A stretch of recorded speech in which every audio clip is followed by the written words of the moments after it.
Okay, so my assigned topic is all about the contemporary art. So what is contemporary art? Contemporary arts refers to works created after the 1960s by the artists who are still living, and also contemporary art is all about the experience and freedom. Okay, so in short, contemporary art is the art of the present, and the contemporary art focuses on the social impact with the society of is the primary focus, and then contemporary art is the dynamic combination of materials, methods, and concepts. It is also an art distinguished as a very lack of uniform and organized principles. Okay, so according to my research, there are 7 forms of art. First is the painting. So we will start of the most popular form of contemporary art. So painting has been a compelling force to the history in the arts. And think of an example of an art which is the artwork of Leonardo da Vinci nga i-paint niya. So ang iyang uban sa iyang painting is kanang two-dimensional surface, which is the surface is most stretched by a cotton canvas or a wooden panel. So in 1960s and 1970s, painting was proclaimed to be dead, but as you can see, up until now, there are people nga ga-paint gihapon and din ilaha mabaligya sa mga auctions. And also, ang painting pod is the most important form of art starting 1960s, which is the contemporary art started. Okay, so the second major pillar of visual arts is without any doubt, which is the sculpture. So with the sculpture, visual art is no longer limited to the dimensional surface of painting, drawing, or photography. So as it consists of three-dimensional artwork. So a sculpture is most often produced using materials such as wood, marbles, copper, and bronze.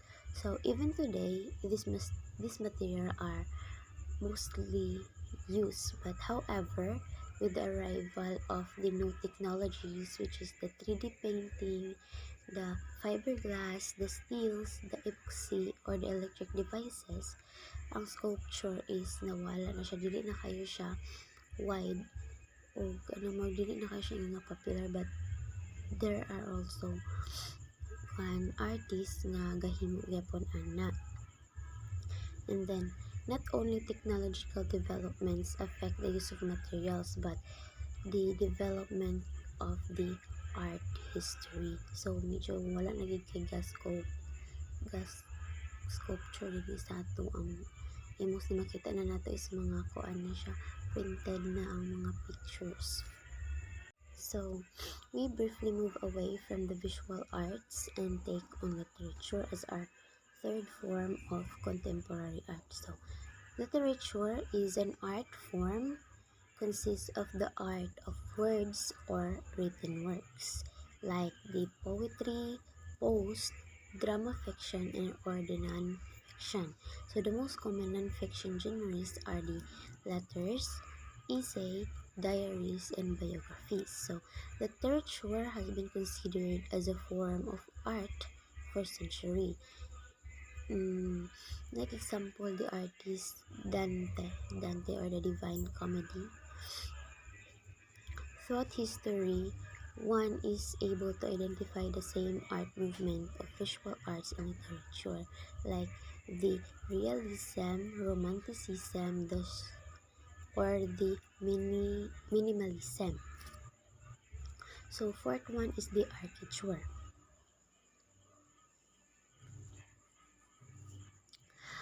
Architecture is our fourth form of contemporary art.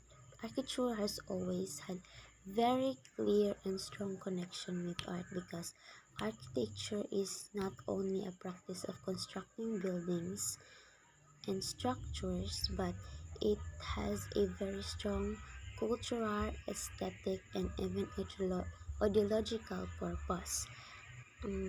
Architectural monuments are cultural symbols that define not only a location such as city but also an era. Kaya diba sa una ang ato ang mga ninuno na to kay mahilig sila maghimo og buildings, and then kana siya nga building is strong kay siya nga pagka-build because naiuban nga until now is kuan pa siya kanang buhi pa. And then architecture is also a form of communication because it can tell a story, and then it intimidates its visitors, convincing someone of a certain belief or contribute to a spiritual experiences. So, our fifth form of art consists of theater or the performing arts in general, with the exception of music. So, theater or the performing arts are strongly expressive, marked by emotions and feelings on stage in a theater hall. So, if di ba sa theater, makabantay mo nga ang kanang mag-perform is with emotion jud siya, kay if wala kay emotion, pangit kayo ang imuhang performance, dili makarelate ang imong audience and mo boring sila. So in theater or dance, there is more than just one artist, as the artwork is influenced by many different actors, and then most often the choreographer or the writers is seen as the main artist of the work in question. However, the stage designers, performers, light technicians, and the composer of the music, the costume designers, and many more contribute to the final product and have a great influence. And then there is this very strong history connected to theater or the performing arts as an art form, like the art of theater then and now. Try na niya siya i-search, tsada na siya nga kuan. And then the sixth one is the film or cinema. So film was invented by the turn of 19th century to the 20th century. With the invention and experimentation of motion pictures, an entire new form of art was introduced. So at first, people were strongly occupied with the so-called cinema of attractions, because in which the main idea of the film was simply the wonder of moving pictures. So sa una dili pareha ang ilahang film sa ato, kay sa una ang ilaha bitong kuan kanang film is gidraw ra siya, and then naa din sila kanang machine nga magkuan atong motion na cinema moving, that like sa akong gingon is film is a moving pictures. So however, as we entered the first few decades of the 20th century, the narrative become much more important as a montage technique becomes essential method to produce film. So mo na siya karon ng atong film is kuan na siya, nag-upgrade na siya into kanang tsada na siya nga pagka-form. Dili na siya para sa una nga nagagamit og katong moving picture nagyapon like cartoons, animated mga movies nanhan. And then the last one is the music. So the final form of art is the art of music.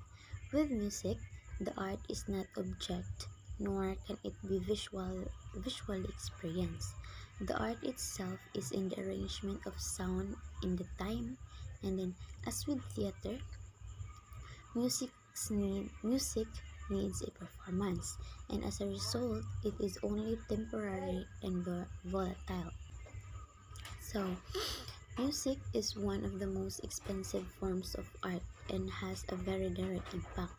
Music has a very large history from ancient until the 21st century or the pop music.